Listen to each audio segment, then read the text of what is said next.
అండి అందరికీ నమస్కారం. శ్రీమాత్రే నమః. ఈరోజు శుక్రవారం ఉదయాన్నే పూజ బేగ అయిపోయింది, అందుకే బేగ వీడియో చేసేస్తున్నాను. అమ్మవారు అయితే చామంతి పూల మధ్యలో ఎంత బాగా కనిపిస్తుందో చూడండి. చాలా ముద్దుగా చాలా అందంగా కనిపిస్తుంది కదా. ఆ ఎర్ర గాజుల దగ్గర పసుపు చామంతి ఎంత బాగా అనిపిస్తుందో చూడండి. చక్కగా భలే కనిపిస్తుంది కదా అమ్మ, చక్క నిండుగా కనిపిస్తుంది. ఈరోజు అమ్మవారిని ఇలా అలంకారం చేసుకున్నానండి. ఇదిగో చిన్న తల్లి, తల్లి బంగారు తల్లి. ఇదిగోండి ఆ తల్లి మెడలో ఏముంది చెప్పండి? కరుంగోలి దండ. దగ్గర నుండి చూపిస్తాను చూడండి.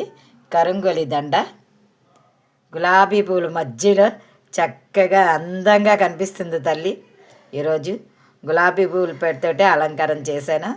కరుంగోలి మాల వేసుకుంది తల్లి, వేశాను. ఈరోజు ఎలా ఉందో చెప్పండి. తర్వాత గులాబీ పువ్వులతో అలంకరణ చేశాను ఈరోజు అమ్మకి. చక్కగాన ఎంత బాగా అనిపిస్తుందో నాకైతే చూడడానికి చాలా హ్యాపీ అనిపిస్తుంది. అమ్మని ఇంత బాగా రెడ్ పువ్వుల మధ్యలో తల్లిని పెట్టుకుంటే చూడడానికి రెండు కళ్ళు చాలవు. అస్సలు మనసు ఎంత ప్రశాంతంగా ఉంటుందో తెలియదు. ఈరోజు అయితే నాకు శుక్రవారం అంటేనే సంతోషం. అందులో తల్లికి సేవ చేసేదంటే ఇంకా హ్యాపీగా ఉంటుంది. ఈ వారం ఇంకా గుడికి వెళ్తా. అమ్మని ఇలాగా లక్ష్మీ దీపం, తెల్ల గులాబీలు చూసారా, తెల్ల చామంతులు చూసారా ఎంత అందంగా కనిపిస్తున్నాయో. ఆ తల్లి ఎర్ర పాదాల మీద తెల్ల చామంతి ఎంత బాగా కనిపిస్తుంది కదా.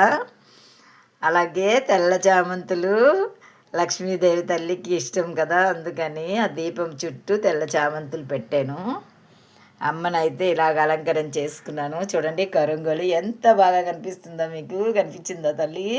కుంకుమ పూజ చేశాను కదా, కుంకుమ అలా ఉంది చూసారా. కరుంగోలి దండ వేసుకుని తల్లి అలాగా ఈరోజు పూజ అయితే ఇలా చేశానండి. పూజ ఎలా ఉందో కామెంట్ చేయండి. ఈరోజు ప్రసాదం యాస్టీస్గా ఎప్పుడు కూడా అమ్మకి పరమాన్నం, తాంబూలం కింద ఆకు చెక్క, 2 అరటిపళ్ళు, 1 యాపిల్ పండు పెట్టానండి. ఈరోజు పాలు పెట్టలేదు, మర్చిపోయాను. ఈరోజు అయితే పూజ అయితే ఇలా అయిందండి. పూజ ఎలా ఉందో కామెంట్ చేయండి. అమ్మవారు ఎలా ఉన్నారో కామెంట్ చేయండి. నచ్చితే లైక్ చేసి సబ్స్క్రైబ్ చేయండి. సపోర్ట్ చేయండి అయ్యా. మీ లైక్ నాకు ఎంతో సహాయం చేస్తుంది కదా. మీ ఒక్క లైక్ నాకు ఎంత మంచిగా అనిపిస్తుందో. ఒక 10 లైక్లు వచ్చాడు, అబ్బా హ్యాపీగా ఉన్నాను. ఈరోజు 10 లైక్లు వచ్చి అమ్మ 5 లైకులు తెచ్చుకుంది అని అనిపిస్తుంటుంది అనమాట. అలాగా లైక్ చేయండి, సబ్స్క్రైబ్ చేయండి, సపోర్ట్ చేయండి, ముందుకు నడిపించండి. నేను మీలో ఒక మనిషిగా ఆదరించండి. నా పూజ నచ్చినట్లయితే ప్లీజ్ అండి నాకు ఒక కామెంట్ పెట్టండి. బాగుందో బాగోలేదో కామెంట్ అయితే పెట్టడం లేదు. మీరు కామెంట్ పెట్టండి. నాకు బాగుందో బాగోలేదో కామెంట్